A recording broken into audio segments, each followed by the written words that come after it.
हमारी जो दादी लगती थी वो कहती थी उनके ज़माने में जो भी नई बहू आती थी उसको सूपड़ा दे देते थे, सूप, और उसमें तरह तरह के अनाज और कंकड़ भर देते थे और कहते थे इसे पछोड़ के बिटिया तुम अलग अलग कर दो। अगर अलग अलग कर दो तो वो मानते थे कि ये बहू हमारे घर में आकर हमारी बरकत करेगी और आगे ले जाएगी। इसी तरह से उस ज़माने में हम लोगों को जो कहानियाँ सुनाती थी दादी, वो कहती थी अगर बेटा तुम ऐसी जगह चले जाओ, मान लो एक राजा और वो था और उसे जेल में 1 साल रहना पड़ा, या किसी जंगल में किसी जगह 1 साल रहना पड़ा बंद कमरे में या कहीं जगह, तो ऐसा कौन सा अनाज तुम खाओगी कि कभी बीमार नहीं पड़ोगी।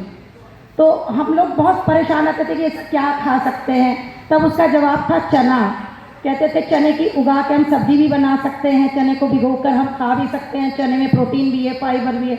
मतलब वो ज़माने के लोग तो दूसरे तरीके से एक्सप्लेन करते थे, लेकिन आज पढ़ने के बाद भी हमें समझ में आया कि वही गुड़ वही चना हमें निरोगी बनाता है।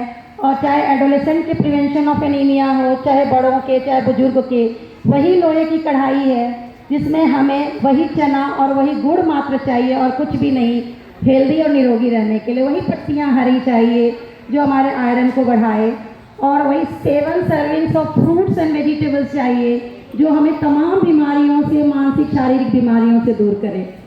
और हम पहली बार जान पाए कि नेचर का एक्सपोजर बहुत ज़रूरी है। तो आज जिसे हम पुराने ज़माने से ही पूजा करते रहे हैं, नारायण कह के या सूर्य कह के तरह तरह की जगहों पर हम भटकते हुए यही समझ में आया कि हम साइंस के रूप में भी जिसकी पूजा करते हैं, ये वही सूरज है, वही चांद है, वही पानी है, वही गंगा जल है। और ऐसी कौन बेसिक चीज़ है जिससे भाग के हम आगे जा रहे हैं, लेकिन तभी भी वही एक चीज़ है कि सूर्य। फिर मुझे नहीं पता था कि क्या होता है, छठ मैया क्या है।